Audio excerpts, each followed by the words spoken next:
we're live. Hello, everyone. Hey. Hello. Hello. Okay. All right. This is going. Got to get the other stuff kicking.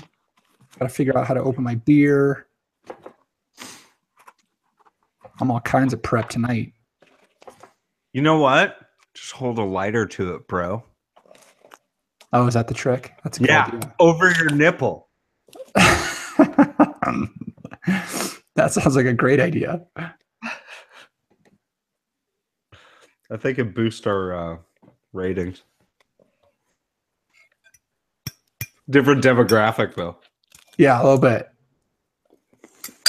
Oh, no, we're not going to go with that. No, we're not going to go with that one. Oh, we haven't gone with her in a while. All right. You guys won't hear anything. Never mind.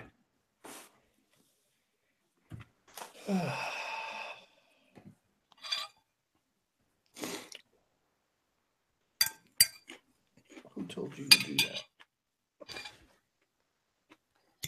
What's that, John? I'm talking to my tablet.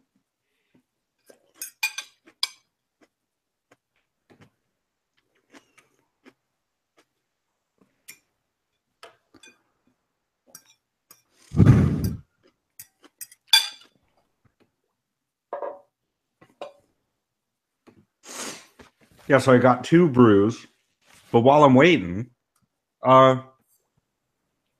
drinking a strike porter from my Hopsy sub. Oh, that's right. Oh, not bad.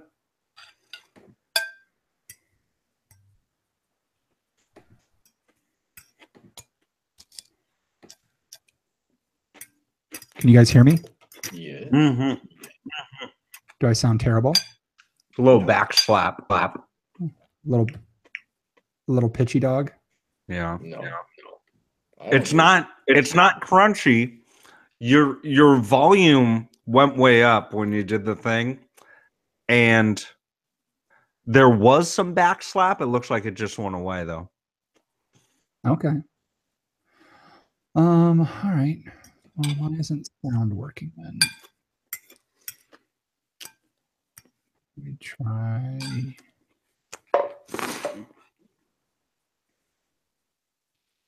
Oh, because this isn't there. Hold on. Yeah.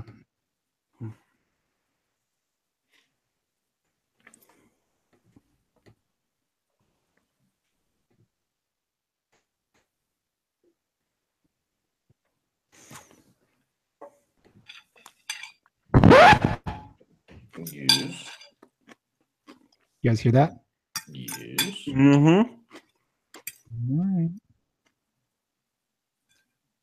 right. Okay. Eventually it'll get sketchy, so just let me know when it does.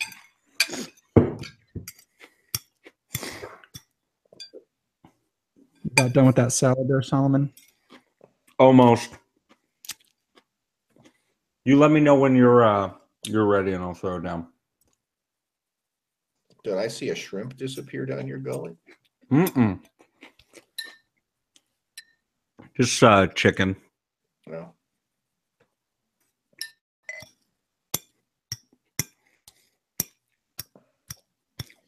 Karen made a really nice lemon Dijon vinaigrette. Oh, we've been doing something. Sharon, obviously is the salad provocateur here, but 3 tablespoons of olive oil, 1 tablespoon of lemon juice, 1 tablespoon of Dijon mustard, and 1 tablespoon of maple syrup or honey. Ooh. Had that on a smoked trout topped salad that was on a bed of arugula and baby spinach. That sounds fantastic. It was delicious.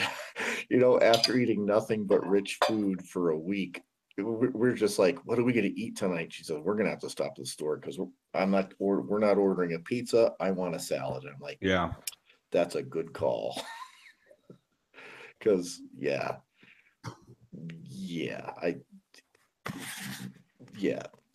no semblance of a diet.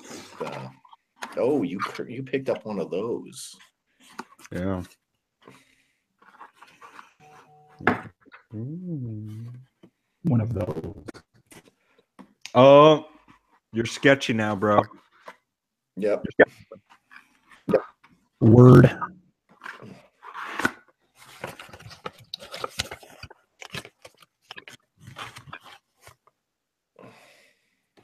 Beta. Yes. Oh, whoa. Almost dropped it. Well, I that didn't. would have sucked. Yeah. Wow. That was crazy. All right. Well, while we're feeling this.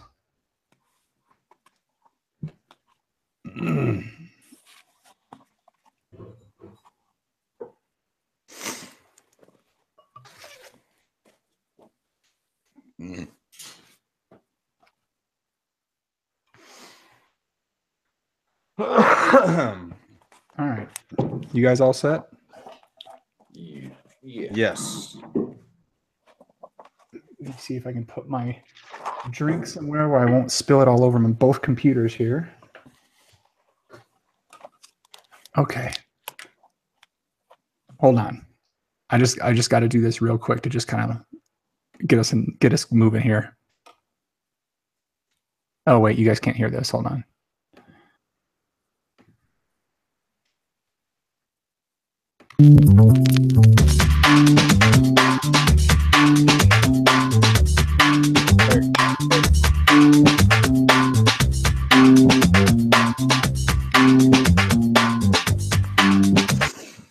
Still all sketchy.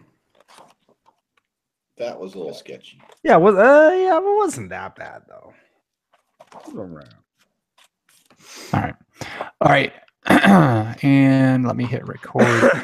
Audacity. Give me a test, guys. Test. Louder, John. Test. I need you to speak louder, John. Testing. All right, you're just going to be quiet. Don't you get the impression like John's one of those guys where it's like you ask him to yell and you can tell he's holding back? Or you ask him to whisper and you ask him to yell and there's no difference. Yeah, man. Do you have compression in your Adam's apple?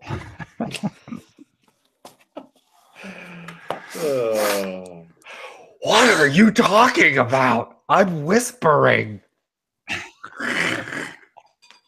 What do you mean you can't hear me? I'm yelling as loud as I can.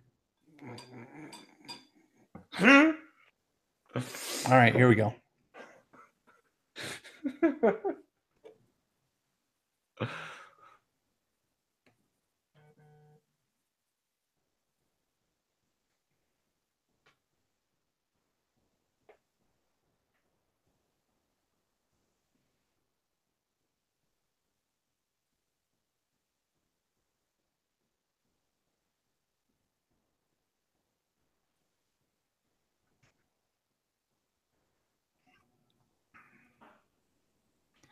Thank you for joining us for the We Like Drinking Show, episode 155. In this episode, we'll be discussing the FFL Championship, hashtag Pink Society, and we're drinking barley wine. Say what? So crack open your beer, uncork that wine, and let's get drinking.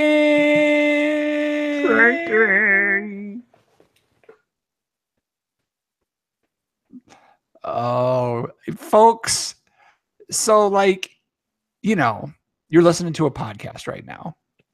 We record this live on the YouTubes. For real. You should go check this one out just to see the grizzled Adams that is one Jeff.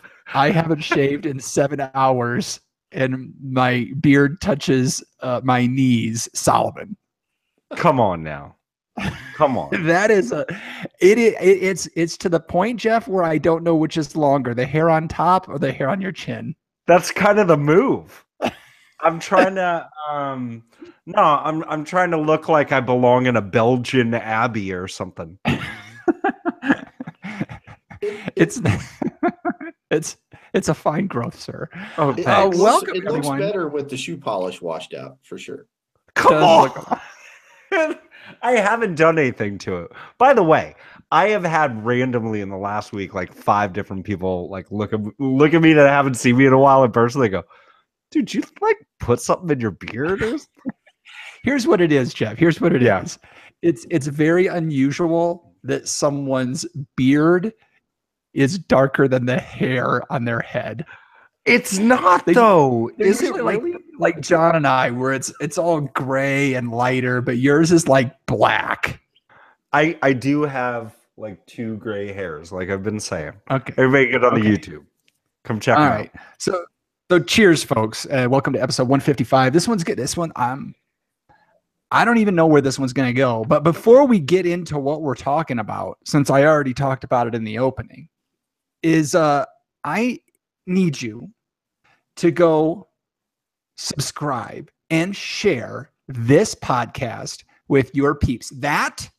Here's the thing. New Year's resolutions are coming up. They're tough to keep. This is an easy one. Make it your New Year's resolution to subscribe and share the We Like Drinking experience. Yeah. I'm all about that, Yeah. dude. Like, All right. friggin' A. You know, I don't know if you know this. I used to work at a record store, and like, You did? there's a time in every like young punk's, you know, journey where they like want to keep their music secret to themselves, and like they get pissed off if other people are into the things that they're into. But it's like, you know, you grow and you mature, and you know, this is a podcast for, you know, our demographics a little bit older. I mean, based on the average age of the folks on this show, it's like, you know, quit keeping this to yourselves. Like, don't be that dude or dudette. You know, be the one that shares it to the masses and get everybody stoked. That's you know what right. I'm saying? We want to be like Green Day after they left Lookout Records. There you go. Yeah. Nice call, by the way. Yeah. All right, so what are we doing tonight? It's our drinking episode where we go deep on a certain type of drink. Usually it's a wine 1 month, a beer 1 month. This week it's a beer. This month it's a beer. December it's a beer, and we're gonna try and stay warm with some barley wine. So this should be fun. Ooh. So wait, Yeah. it's a beer, but it's a wine. I can't wait to figure out what this is all about, John, because I know nothing about this it. is a mystery enshrouded in an enigma, wrapped in a sea of doubt. I think all these beers come from Gravity Falls. I wouldn't be surprised. Oh, wow. The 2 guys on the show have no idea what I'm talking about. Jeff McKinney, you get me. You're probably the only person listening to the show that got that reference. But Yeah, but you said gravity, original Gravity Falls. there you go, original Gravity Falls. All right, now before we get into our drinks, we're like 8 minutes in and haven't talked about anything so far. Before we get into the show, we have to throw a big shout out. We've been doing this for a while, showing some love to our Patreons early on in the show. This week, I want to give a big shout out to Elenia, our subscriber, our fellow member from the Pennsylvania, from the state of Pennsylvania. She's awesome. She followed us. She started becoming a patron of the show. She's upped her Patreon since then because she's like, I need more stuff. She's been putting stickers out in public, defiling public property to spread the We Like Drinking love. So Elenia, thank you so much for that. She's, guys, if you want to get to know one of our listeners a little better, follow her up on the Instas. Go check it out. Find her adventures in getting to her wine certification. And she is at ALA Fine Wines on the Instas. So look her up and give her a follow and tell her the We Like Drinking folks sent ya. Yeah, I will make one request. Elenia, Putting stickers on public property, that's one thing. I want you to step your game up. I want you like sneaking into people's backyards and throwing stickers on their barbecues. The We Like Tricky show does not condone slap them on a baby's forehead. See what happens. Don't do that. Okay. All right. All right. So we've been talking for a while now, and if you're new to the show, you have no idea who you're listening to. So let's find out. We've got our beer blogger, Jeff Solomon.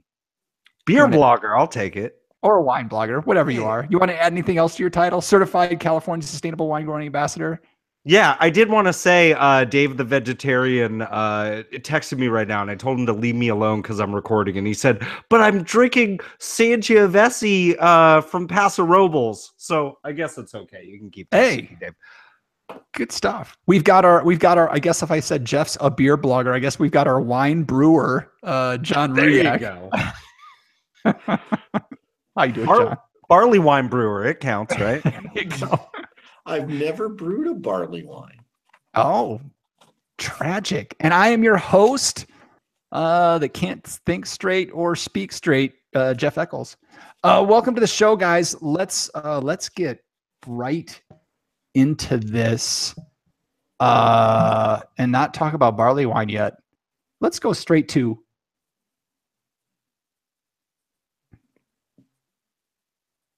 grape hop or pop culture reference. This is where I give these guys a term and they tell me if it's a wine grape, a beer hop, or a pop culture reference. So this week, see if you can guess if this is a wine grape, a beer hop, or a pop culture reference. And for bonus points, tell me how long before the show that I dug this one up or came up with out of my head. All right. The term this week is Fuggles. What? You know what's crazy? I was thinking Fuggles. Oh, if the music's done, Jeff, what were you saying? You know what's crazy? Fuggles was the first thing that popped into my head. And so without giving away, what it is, don't give it away because John doesn't know. I'm gonna say, we started recording at like 7:45 Pacific, and now it's 8 p.m. Pacific. So I think you thought of it at negative 10 minutes in. Okay. Right? John? When did you come up with this? Yeah. I think this particular term, I think you saw it on the back of one of the bottles of barley wine you're going to drink this evening. So maybe when you sent the link or the email that said gathering drinks and stuff, which was 12 minutes before the beginning of the show. John, you're a little bit closer.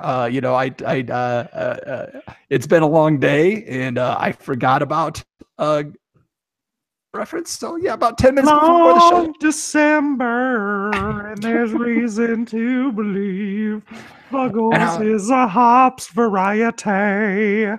Very good. All right. Excellent job this week, gentlemen. On. Oh, God. Of course. On.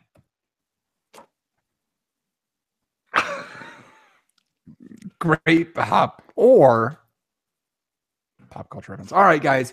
Barley wine. John, let's get into this. Let's start out with what in the tarnation is a barley wine. May I say beforehand, I got this amazing book for Christmas called the World Atlas of Beer book.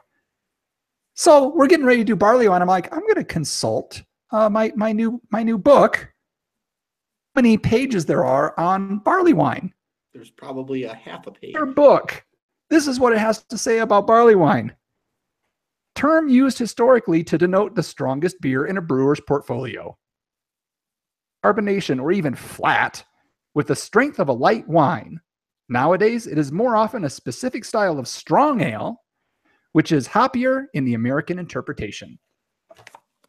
Close book, end scene. So, yeah, there's a lot of truth to that. I mean, some beer writers don't even consider barley wine to be a style. I don't agree with that. The first barley wine was actually directly marketed as a barley wine was Bass's number one back in the 1870s. So something called a barley wine has been around for 150 years, just about. So is it a style? Certainly. It what it is or has done was grown out of the old ale type of styles from England, where it was a stronger brew, and barley wines were kind of made to age somewhat like wine. A lot of them are bottle conditioned. They tend to be anywhere from, they say stylistically 8 to 12% ABV, but I don't think any brewer would call their product a barley wine unless it was over 8.5 or 9, really.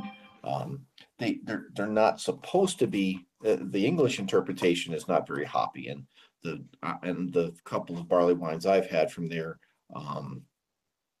have been not hoppy at all.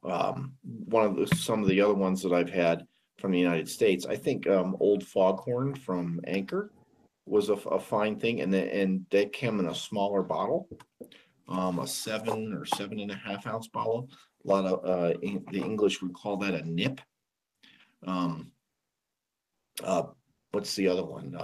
Bigfoot was the first one from I ever Sierra had. Nevada, and that isn't particularly hoppy. Some of the other ones that I've had since then, get up into the 50s, 60, 70, 80 IBU range. And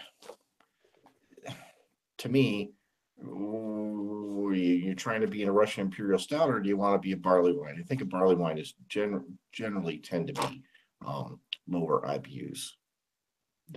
So a little bit higher alcohol, a little bit lower IBU.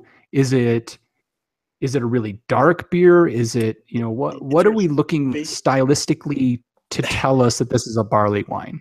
It's a strength style. Some English representations can be kind of a deep golden color. Even an IPA type of color. Some of them tend towards a reddish kind of a garnet type of color. Some might even tend towards brown. U.S. style ones are going to be darker, amber to porterish colors. Okay. I don't want to say black or stout type of colors, but trending in that direction. Okay. So it sounds like it'd be difficult. Like, how would you judge a barley wine? Like, if you were entering, can you enter a barley wine into a competition? Yes. Yeah, it is a BCG, BBD. Yeah, it is a category. ABC, BVD. BJCP. There you go. East Coast it is family. a BJCP category, yes. And from the last thing I saw, it was not divided into English and American styles, although that may have changed. The BJCP redoes their styles almost on an annual basis now, because the industry is changing so fast. Okay. So All right. So for our listeners that are interested in this or looking for it, really what we're looking at is higher alcohol. We're looking at a maltier profile, or just not a lot of hops? A maltier profile. This should be a fairly sweet, heavy type of experience. Okay. If I were judging a barley wine, I would not want it to be hoppy. I'd want it to be more of an English style. Okay. I defer and not to a, and not a lot of carbonation. Yeah, you'd be lucky if you have something hanging out on top for a very long time. And that just kind of goes with the It just style, goes right? with the style. It's not. You get into real technical stuff. I think barley wines tend to be done at like 1.75 to 2.2 volumes of CO2, where that's a real technical term in brewing, but it's flatter. Okay. And I guess the biggest question for me is, why the hell is it called barley wine? I honestly, I think it was a marketing deal, wherein there was these. We've talked about this before on some of our drinking episodes. These stylistic things where beer was taxed based on its original gravity. So they had to come up with a different category for these beers that had such a high original gravity. So Okay. I think that's part of the deal there. I'm not well versed on barley wines, and I drove for 9 hours today, so I didn't have a whole lot of time to do some research on this. But from what I read, it had to do with the taxing situation on beers in Great Britain. All right. I like it. Okay. Well, Jeff. since you're nice and tired, I want to throw some shit at you. I want to quiz you a little bit. Oh yeah. Hold on one second. Jeff. John, is your mic like hanging down low or something? No, I don't know what the deal is. Like, is the mic on your headphones or is it? We talked about this before. Let me try something different.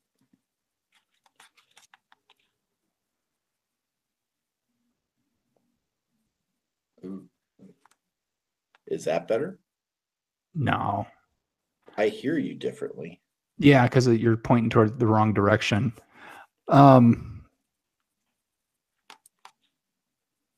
Like hold the wire up and then talk. There isn't an external mic on this. There's not. Okay, so it's just are you on your phone or your tablet or what? I'm on my phone. Okay. Let me try this. All right. How's that? It doesn't change it much. I'll just have to do it in post. It's fine. All right. Just if you can speak a little bit louder because you're getting really quiet. All right. Well, Sharon's tired and she's trying to sleep, so she's got to Understood. Go I'll do what I can in post and try not to keep Jeff from breaking the eardrums. Okay. And so Jeff, back to you in 5. So, I had some questions for you, John, because I got to tell you, with as many times as I recall, like coming across barley wines, and seriously, I don't think I've intentionally picked up one since, I was in my 20s and I saw Bigfoot and I was like, oh, this is 8%. This is the highest alcohol beer I've ever had in my life. Of course I'm going to get into this. As much as I see them, when I was actually going to try to find some barley wine today, I actually had some difficulty. Like, it took me a while to track one down, and I was running out of time, and I pull out my phone and I'm just like, do they pitch barley wine like under any other names or anything like that? And I found article after article suggesting what you had brought up before, that there's a lot of folks that would consider barley wine and old ale to be basically the same thing. And then I was digging a little bit deeper, and I was seeing people making claims that really, while there might be subtle differences, I could just line up a strong ale, an old ale, a winter warmer, and a barley wine, and based on the whim of the brewer, I could call it whatever I want, right? Like, so then let me ask you this, because I think in wine there's a similarity here when we talk about Pinot Gris versus Pinot Grigio. It's really about the intention, while it's this unwritten rule, it's about like the intention of the person that's making the wine. And I'm wondering from your perspective of a brewer, if you were gonna make in your portfolio a strong ale, an old ale, a winter warmer, and a barley wine, how would they be different to you as a brewer? What would your intention be? A strong ale to me tends towards Scottish ales in my brewing brain. Old ale and barley wine really are kind of interchangeable to me, and winter warmers tend to scale back a little bit. I mean, I can see what's the famous winter warmer, Samuel Smith's. You see them in the very colorfully labeled bottles. Winter warmers, to me, well, I guess you see some of those, like Isolation Ale from, is that Odell's is Isolation? I think they market that as a winter warmer. I think so. But that to me is a lower alcohol content, somewhere 7.5 to 8.5, where old ale and barley wines tend to be just much stronger and really tend towards double digits. And strong ale, just I know this is incorrect, but to me it just, like I said before, trends towards that Scottish, not even a wee heavy, but a heavy, like a 120 shilling ale. Okay. So then now I'm thinking from the intention of a consumer. Because here I was out buying stuff, and I did find I found something labeled as a barley wine, which I'm really excited to get into. But then also, just because I couldn't find any other barley wines at the 3 different places that I stopped, I ended up picking up an old ale. It was interesting. I read one person saying that a lot of old ales are sold already having been aged in the bottle for a while, but mine was bottled like 3 months ago. Are you going to find a lot of like already pre-conditioned old ales or barley wines in a store? And if so, like what would be more likely to be conditioned? Old ales are just not something you see made by American brewers for the most part. They will make barley wines, and here's why I think you don't see too many of those. I think it's they take a long time to make. It's certainly a commitment from the brewery to do those things, and but the high gravity, long timeline product is Russian Imperial Stout. So for a brewery to have 2 beers like that ties up resources. Yeah. So even I went, you guys, I sent you a picture from Belmont Market while I was in Portland, and they have 1,300 beers and 50 ciders. And I walked in, and the guy's like, "Can I help you find something?" I'm like, I need some barley wine. He's like, "Well, you're standing right in front of the," and there was literally in a store with 1,300 different beers, it was maybe 14 barley wines. Oh, wow. So that's a huge selection. And that's a huge selection. These were all Pacific Northwest breweries, but it's just, these breweries have made these commitments to the sexier product of Russian Imperial Stout. You're not going to get strong.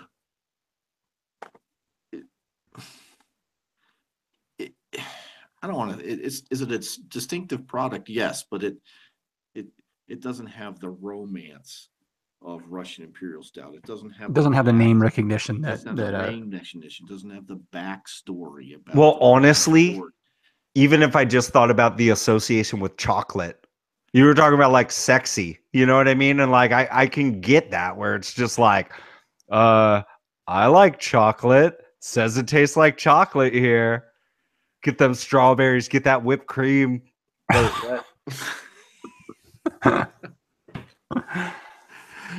So yeah, you're just not going to see commitment from a large number of brewers to make these products. I don't think so. Gotcha. Doesn't mean it's not a worthy style. Just there's only so many resources to go around the table. Yeah, makes sense. Until shows like ours comes along and we may awakens spike the masses. There we go. I think we got an impact, man. I'm seeing so much porter around these days. No joke. Hey, World Porter Day is less than 2 months away. Not to mention, how many single smash ales I see now? Oh yeah, man. I see them all over the place now. Yeah, I don't think we've had that kind of effect on California Common though. Yeah, I don't think so. I mean, come on. I don't know. Right. I don't know how inspired we were after that episode, but. All right, Jeff, you got anything else, or should we do this thing? Dude, I am ready to dive in. This seems like I got a feeling we're going to be all over the map, like we're doing an episode about sours. Like I really do. Oh, yep. And I went to Cascade Brewing. I saw that, man. I'm jealous. Yeah, it was just a little bit. It was phenomenal. All right, so Solomon, why don't you take us out? Yeah, so the beer that I found, I got a couple here, but I'll give you my first one. The beer that I found that was labeled as a barley wine came in a cardboard box. So you probably, those of you watching our feed on YouTube right now, you probably recognize it as soon as you see it. This is from Firestone Walker. I've been drinking a lot of their stuff recently. They're out of Paso Robles. But gosh, like 12, 15 years ago, they started a very extensive barrel program. They've got a barrel room in Buellton where they do a lot of their aging. They started doing this anniversary ale a couple years back, but it's based off of these one-off like single variety ales that they do and that they barrel age, and they started releasing like limited editions of those. So coming out of what would go in the anniversary ale, this is the 2017 edition of their Hell Dorado, which is a blonde barley wine. This is coming in at, what did it say here? It was like 12.8% alcohol. This is, so this is a barrel-aged barley wine. This is super light in profile. So a blonde ale, but you can see like in the glass, like this looks like an aged Chardonnay. And it's got that caramel color. And I was sticking my nose in this thing earlier, and I can't believe I haven't tasted any of this. This is beautiful. This is dried apricots and vanilla, and like a little like toasted buttery pastry on the nose. God, this is. I guess if you do want to talk about sexy, this is a pretty sexy barley wine. I haven't even tasted it. But, I love this thing so far. This was $10 for a 12-ounce beer, but the box costs a lot of money. So packaging, you always go for that packaging. Oh, dude, Firestone Walker's killing it. I mean, who doesn't love lions and bears and shields and stuff? You want me to get into this palette right now, man? Because I kind of man. I'm like knee deep in mine, so you may as well too. Oh man, this is a lot of like really nice, like light dried fruits, like apricot and pineapple, and there's that toasty oak, and there's that vanilla, and there's that warmth all up in your chesticles. This is, what do you call that? Oh, your chest. Okay. So, no, this is really nice. Like this is, I don't know if they wrote this on the box or like all of a sudden this is jumping in my brain. This is a sipping beer. You know what I mean? Like where you really are taking your time with this and just like savoring this. And like, so I can totally get, you know, if I'm packaging this as a barley wine, you know, to me, gosh, I got to tell you, the name Barleywine like doesn't sound very like nice to me. Like it doesn't sound like it's going to be good. But to me, this is very wine-like in nature, as opposed to you know, with sour ales that can seem very wine-like in their tartness and sometimes in their freshness. With this is like while totally different flavor profiles, this is something that gosh, I'd serve it along with like Cabernet Sauvignon, like a really nice cab, just in terms of its body and its decadence. This is wow. And there is that nice like hoppy characteristic. Like there's not so much of the bittering hops, but there's some aroma hops there. Like so it's very floral.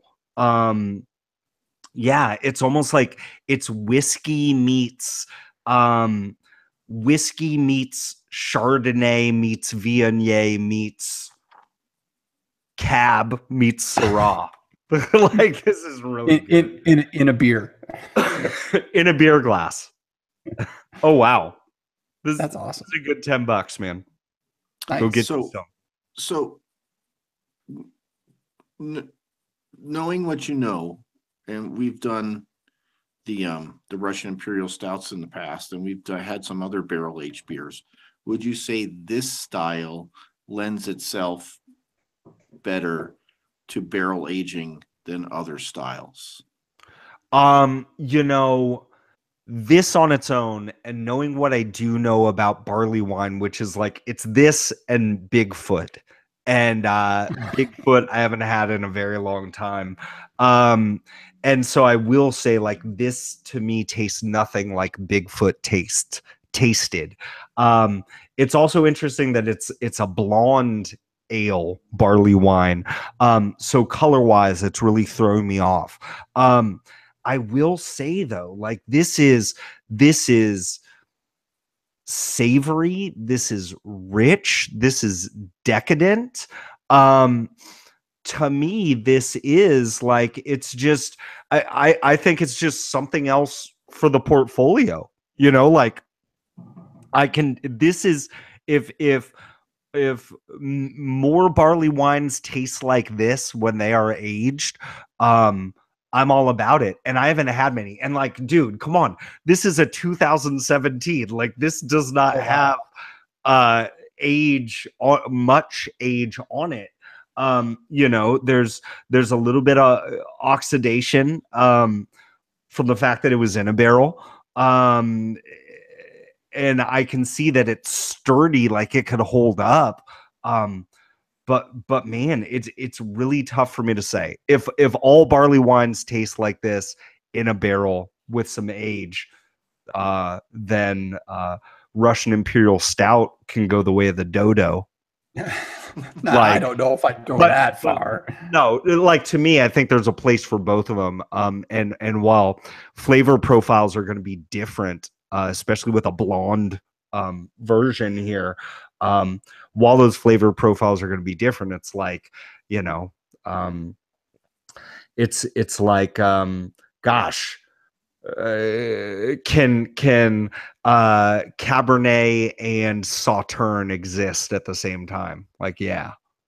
To me, barrel aging Russian Imperial Stout is overkill.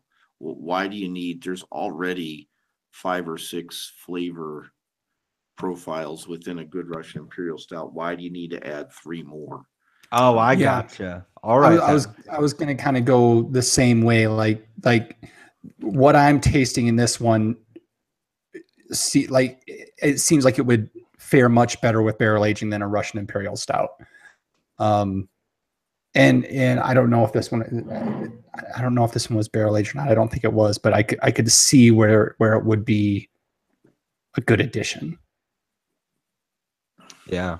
And what's also interesting here is that this was a beer that was conceived to be part of a master blend of like a 10-year-old aged blend, so like that's where it gets really interesting too, that in 2027 you're gonna have a Firestone Walker anniversary ale that's gonna have some of this inside of it. Like that's where it gets kind of interesting to me too. I'll say this as well, John. Like most Russian Imperial Stouts, and I know this is probably going against the grain, but I like drinking them like as soon as I get them. And when I'm drinking them, I'm not really thinking about, I would really like to lay this down for a while, even though I know that's very common for people to do. This, I can definitely see laying one of these down and really watching it evolve over time. Don't lay it down, stand it up.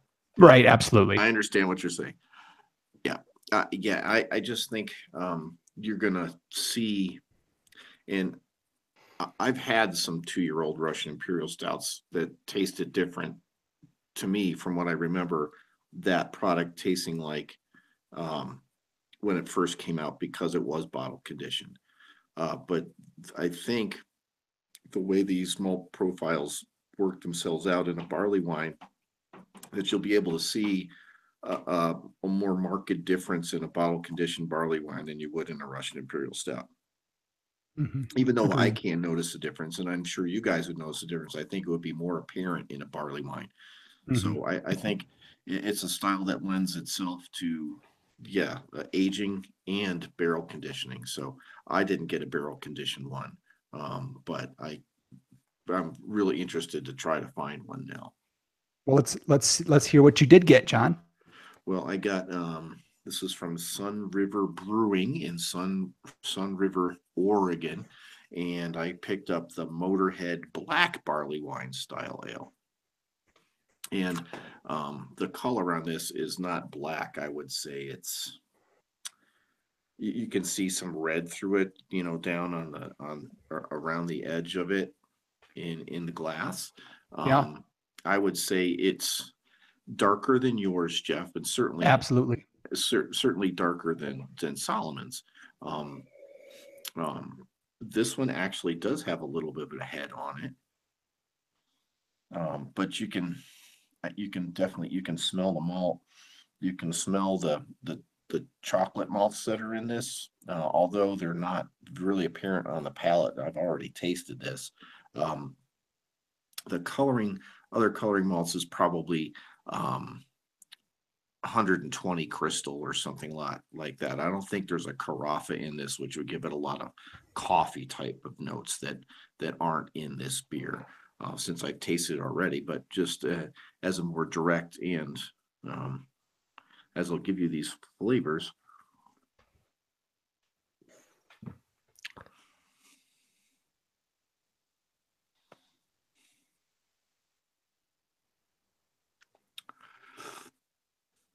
And I'll point out that Solomon said that he got some floral hop notes on his, absolutely none in mine.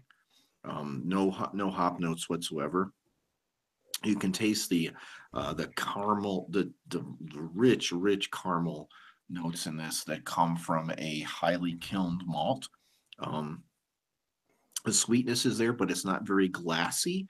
Do you know what I'm saying? Sometimes there's this kind of sweetness that kind of sheens over your mouth, that kind of tastes kind of, I don't want to say like saccharine, but it's almost like just like dead sweet, like the difference between Coke and Pepsi. Not that Solomon drinks soda. Hey man, I won the Pepsi challenge one back in the day. But the sweetness is rich and it's not cloying. It's It's not as sticky. There isn't as much residual sugars in it as I like to get from a Russian Imperial Stout.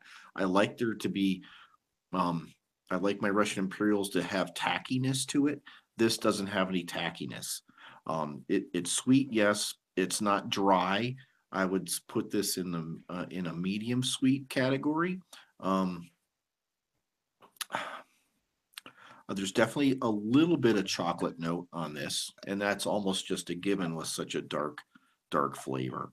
The IBUs on this are, they say 85, but it does not come through at all.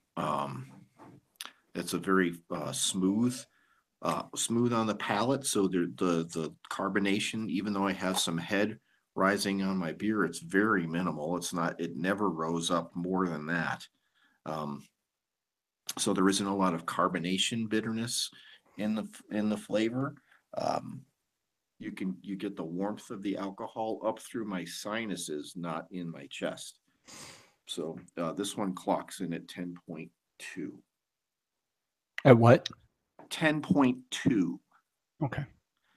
So this is a 5-star beer, no, but this is a very pleasant drinking experience. I'm enjoying this. This is a nightcap. a 22-ounce, 10% nightcap. Did you say 10-2? Yes. 10-2 your own business. Oh, sorry. At least I didn't make any jokes about Sheen and Tiger Blood and winning. Excellent, John. Yeah, not bad for a guy who drove 9 hours today. Hey, man. Not bad for a guy. Hey, I drove 2. I drove 16 hours yesterday. 15. Well, my kids drove me crazy for 18 yesterday. Does that go? Yeah, man. That's the truth right there. That Okay. does count. Okay. All right. Real quick. I am drinking. This is way cool. So I am drinking out of Canada, Thor's Hammer barley wine. So now what's interesting about this, John, you were talking to it. This is a bottle conditioned barley wine. This is a 2014 vintage barley wine. And it's interesting reading the label on it, because it mentions things like you should decant this before you drink it to remove the sediment, and it talks about pairing options and notes on the aromas and notes on the palate, and it very much reads like a wine label. It's got the vintage, make sure you decant it. And so I found that interesting. And I was excited to find a 2014, honestly. I've got a 2017 as well of something else, but I was like, I may as well go with a little bit of age here, right? John, you look like you want to ask a question. No? Well, I was only going to say, with rare exceptions, I would say for lambics and stuff like that, who gives a shit about decanting a beer? Pour it all in there. Yeah, I didn't decant it. Yeah, but it's, and I get it because it's on the lees and whatnot, and so some people may not like that sediment in their beer, but come on, man, that just adds flavor. Dude, if you've ever home brewed, you're just kind of used to the little, choodles on the bottom. Floaties. But I will say, so Jeff, yeah, we had a hockey tournament this one time. We all went up. We stayed at this real nice. It wasn't even a house. It was a nice place that we stayed at. And John brought these, like, I think it was beers that he had brewed or something like that, and he had bottle conditioned them. And he's opening up and he's pouring them real gently into everybody's glasses. And I pick the bottle up and I look at it and I start swirling. And he's like, what the what are you doing? You idiot, that's not a bottle of wine. And I was like, oh man, sorry. It's interesting. Guess I'll drink it all. You talked about decanting a beer, and I was just thinking about like all this hexyl methyl chicken wire just precipitating out. There you go. So the nose on this one, it's interesting. I find it more towards kind of what you were talking about, John. Like I get some caramel notes. I get some vanilla notes on it. I get a little bit of that sweetness there. Definitely feel the 11.5% alcohol on the nose. But I get some dried kind of fruits in there, like apricot, like I think Jeff was mentioning, some fig, those kind of things, a little bit darker kind of stuff. But the palate, man, John, you said it really well. It's definitely not a tacky sweetness, but you definitely get a sense of that sweet there. I get the vanilla. I get the caramel.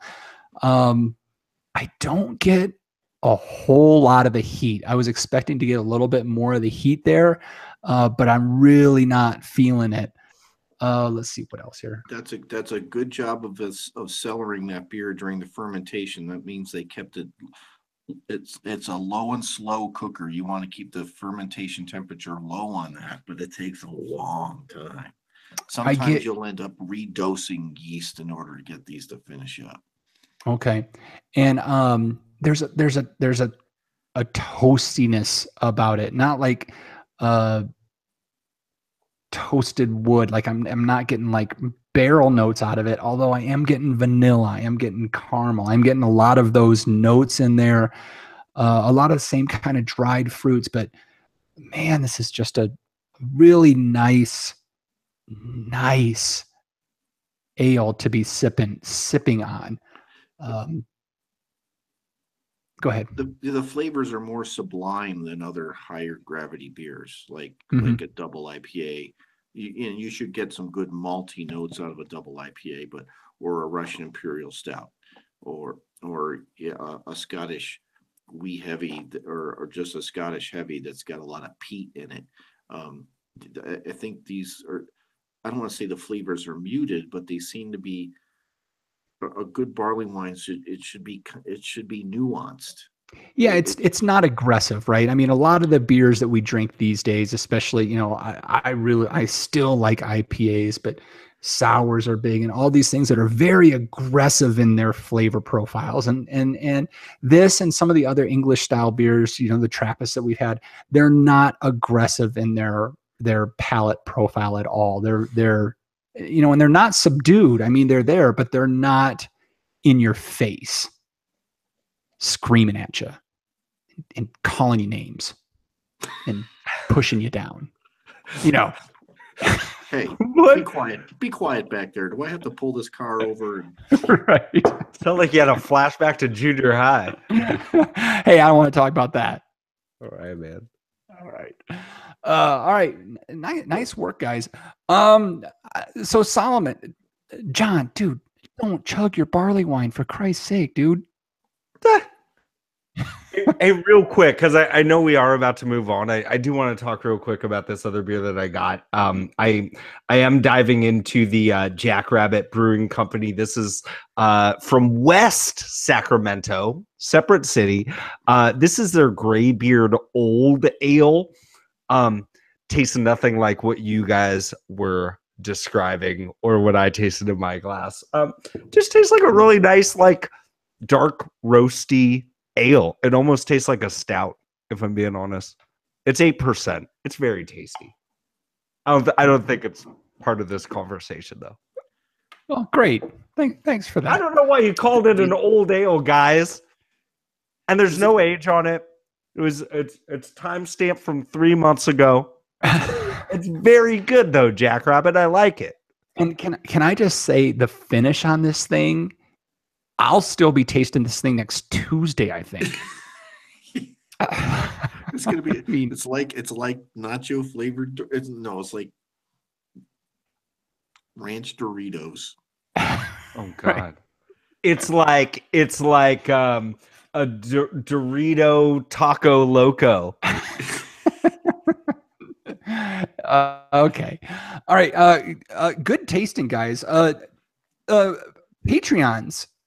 I got to thank you guys. I did not expect us to be drinking barley wine tonight. I thought we were going to be drinking scotch I thought we were going to do champagne, man. Or champagne or something like that. I did not think barley wine would win, but I'm glad it did. I think I've had 2 other barley wines before this. And as has happened so often with this show and with these tastings, especially when I stop what I'm doing and live in the moment with my glass, my perception of the drink I'm having changes radically. This has happened with a couple different beer styles where I've had them in the past in, a bar setting or something like that. And I was like, not for me. And then when I stop, look, and listen for half a second, I'm like, wow, I really see the charm of this style. Yeah. Cool. Thanks, Patreons. Hey, next time, how about we do tequila? Patreons. How about you shut up, Jeff Solomon? This is We Like Drinking. This is We Like Drinking, not We Like Fighting. Shut your mouth. Okay. All right. Well, all right. That was, The first rule of We Like Drinking is we don't talk about. Yeah, that's the truth. That's why we're in trouble, because we don't talk about drinking. Okay. All right, let's move on to what's up. So what do you have our eyes on, or what do we have coming up? I am so gosh darn happy to say for the final time, Jeff Solomon, bump, bump, bump, bump, bump. You mean final time in 2017? This is true, yes. Yeah. So, look. The We Like Drinking Fantasy Football League for 2017 just concluded on Christmas Day. What a joyous occasion, because I had Le'Veon Bell going that day. So I was in the championship match, as I was in most of my fantasy football leagues, but also in the We Like Drinking Fantasy Football League. I was in the championship match against Brad from Swankville, the Swankville gangster, and he was talking trash all weekend long. And then the final score came out. I won 126 to 92. By the way, I picked up Blake Bortles that morning. Blake friggin' Bortles. And he led my team in points with a 26, dude. So, I don't know what to say. I'm obviously, I'm a pretty sore winner. I don't know how to win graciously. That's apparent from, even being nominated for a Wine Blog Award. Like, I'm a dick about that. And, the podcast awards, same thing. I just rub it in other people's faces. Like, when anybody says they're on a podcast, I go, "Oh, that's interesting. I didn't see you on the list of award winners." So, I don't know how to. Shit, you know what I forgot to do? I forgot to bring out the crusty Chambong. Like, and you know what? Next week I will bring out the crusty Chambong. I will crusty Chambong on the show. Yeah, you probably don't want a crusty Chambong barley wine. That's why this league is going to keep going, because one year somebody's going to be so excited that they take the championship from me, and then they're going to have like an 8-year-old crusty Chambong that they then need to chug from. So that's going to be fun. By the way, in the third place matchup, the Bold Peens beat down the Master of Pink, Dave Rizzaro. He didn't even get a trophy, man. Didn't even get, sorry, Dave. And then the consolation bracket. Why does his name end in an O now instead of an I? I like to get people's. I like to have a lot of fun on the show. So, anyways, like 5 weeks from now, his name's gonna be Dave Smith. Basically, we can start that now. So, anyways, also congratulations to Mr. Destiny for winning the 5th place matchup against the main Jeff. And hey, Smoked Whale Testicles, John Ruyak. just beat down, focus on the beer, Ryan Hannigan, to take 7th place in the league. So on the show, just so you know, order of operations is other Jeff, main Jeff, and then smoked whale testicles.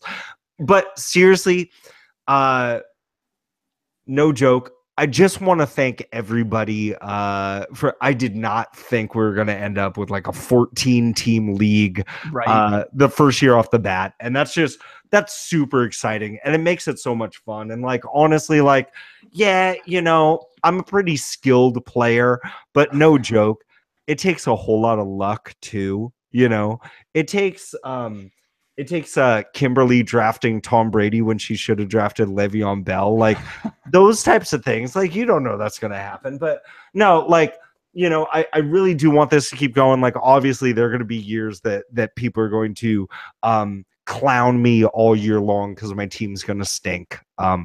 Just like Jeremy from the Felton Cover Bridge, like that guy's team sucked, man, and you thought it was going to be awesome the whole time. But I will wrap it up, but. I just want to end it with this. Jeremy from the Felton Cover Bridge, you're a horrible fantasy football player. There you go.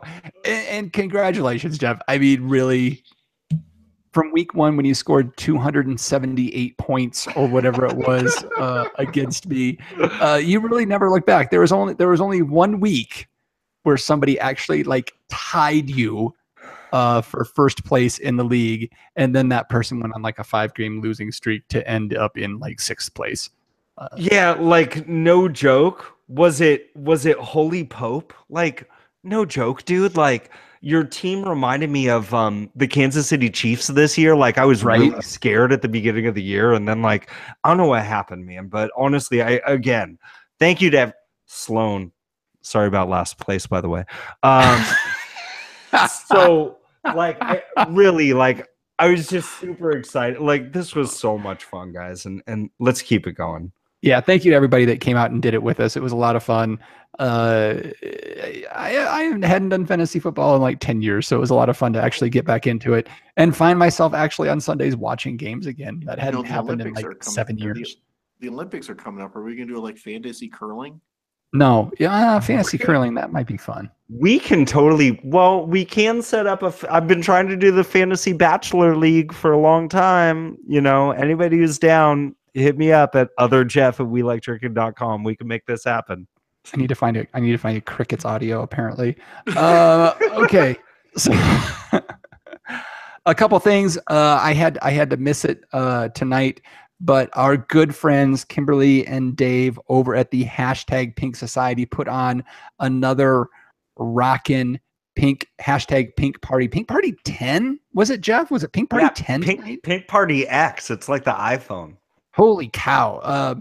You guys got to check this out. They're booked through like August, I think, for their #Pink parties on the #Pink Society.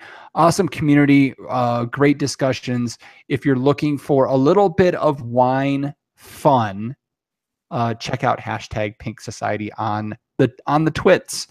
And then, hey, I just gotta say this for a second. Winner, wines for dinner. So, the liquor store a few blocks away from me, Twins Liquor. I got to give a shout out to Twins Liquor. They ran this Facebook campaign where they put out videos every Wednesday. And if you went through this combination of liking it, tagging somebody on it, and sharing it on their weekly videos, you got an entry into a drawing. And yeah, I won that drawing. So check this out, guys. I get a 6-course, 6-wine dinner for 8 served at my house. What? What? By a sommelier who's going to probably be cursing my name by the time he leaves here. You have to record that. Dude, there may be an impromptu podcast. There may be some video.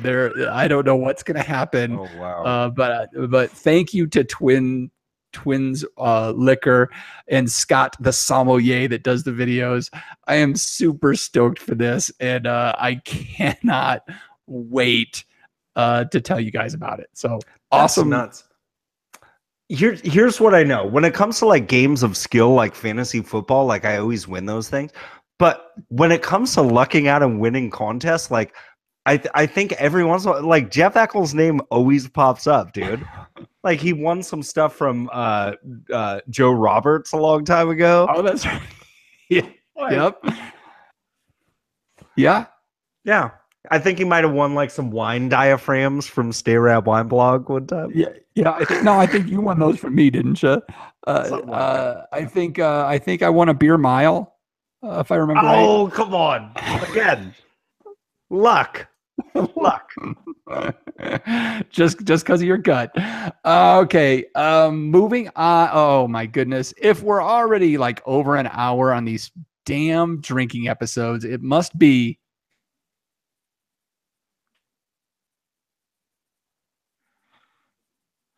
last call. Time to clean house and lock the doors. So you know what we do here, folks? We need your help. We need you to like us on the Facebooks and Instagrams at We Like Drinking. We need you to follow us on the Twitters at We Like Drinking 1. That's the number 1. We need you to go out to the iTunes, the Apple Podcasts, whatever freaking podcast catcher app you use. Mash that subscribe button with your fist, not your thumb or your finger. Punch it in the face with your fist and say, I want We Like Drinking. And leave us a review. Let us know what you think about the shoe.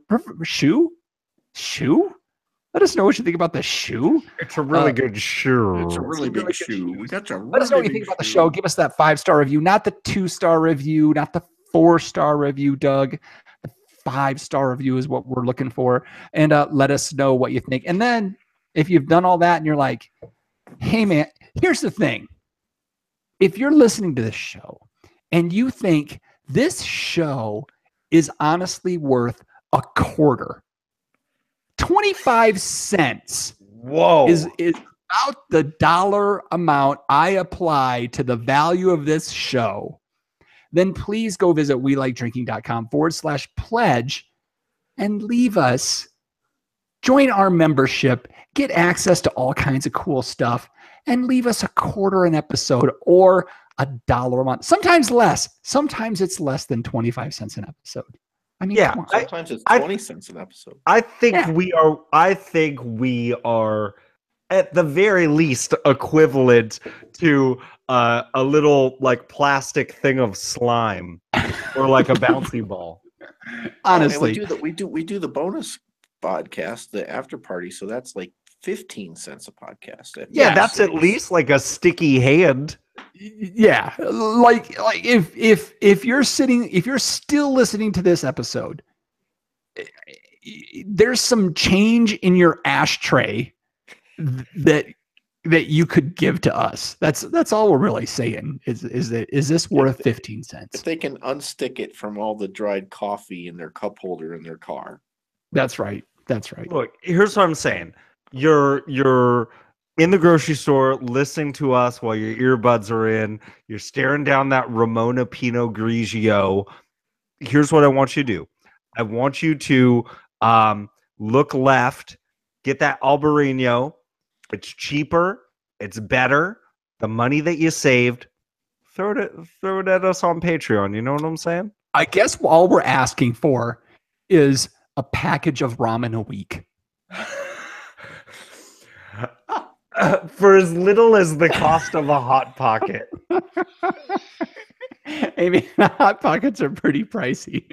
For the price of 2 chili ramens, you can support 3 adult men doing a drinking podcast. For the cost of a can of chili. All right. That was a lot we just dropped in your ear holes. So it must be time for us to really try to drive it home with Wait Who Subscribed, where I give these guys a quote and they try to tell me what movie it's from. All right, here we go, guys. Good luck with this one. I've seen things you people wouldn't believe. Attack ships on fire off the shoulder of Orion, whatever. I watched C-beams glitter in the dark near the Tannhauser Gate. All those moments will be lost in time, like tears in rain. Time to die. I know exactly what that is. Does John? I thought, okay, this is the interesting part. This is the interesting part because Jeff usually doesn't know any movie made before he was born. I thought for sure he would not have a clue, but John would be like, I totally know this movie because it's one of the greatest artistic achievements of our time. So I'm going to go to John first because he looks like he's either asleep or has no idea what it is. Barbarella. Why was I going to say that? But it probably is Barbarella. But it's not Barbarella. Okay. No, you know what I was going to say? It was the video from AB InBev, like talking about how like there's this armada of wine coming from Europe.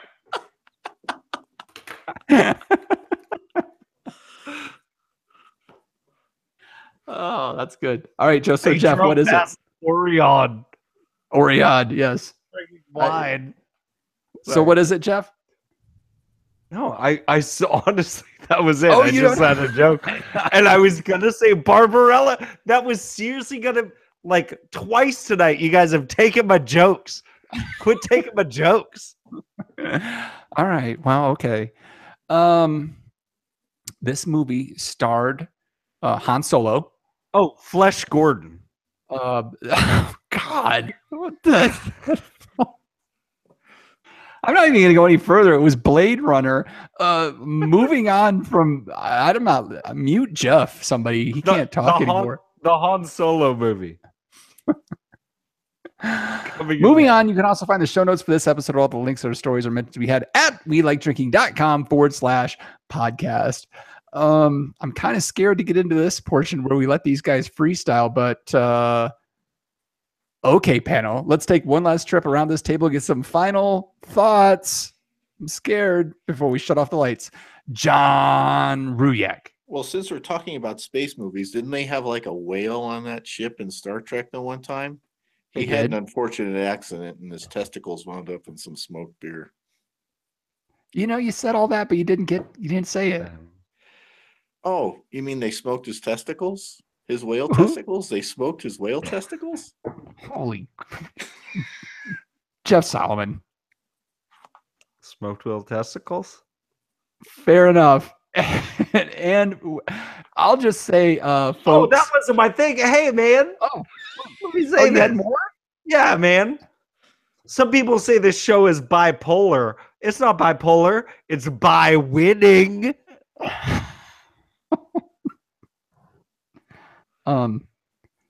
Listeners, thank you for sticking around to the end. Seriously, they're not 15 cents. Like if a quarter, like hopefully it's worth a quarter. Hopefully, I don't even know what is worth a quarter out of this episode, but I mean, you learned some stuff about Barleywine. That should be worth something. We said smoked whale testicles a bunch. And with that, I'll say thanks again for joining us at the We Like Drinking podcast. Where you'll never drink alone. John looks like he's masturbating.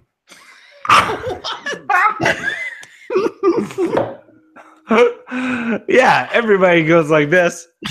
He's going like this. Wait a minute, I gotta turn the camera away for a second. Oh God.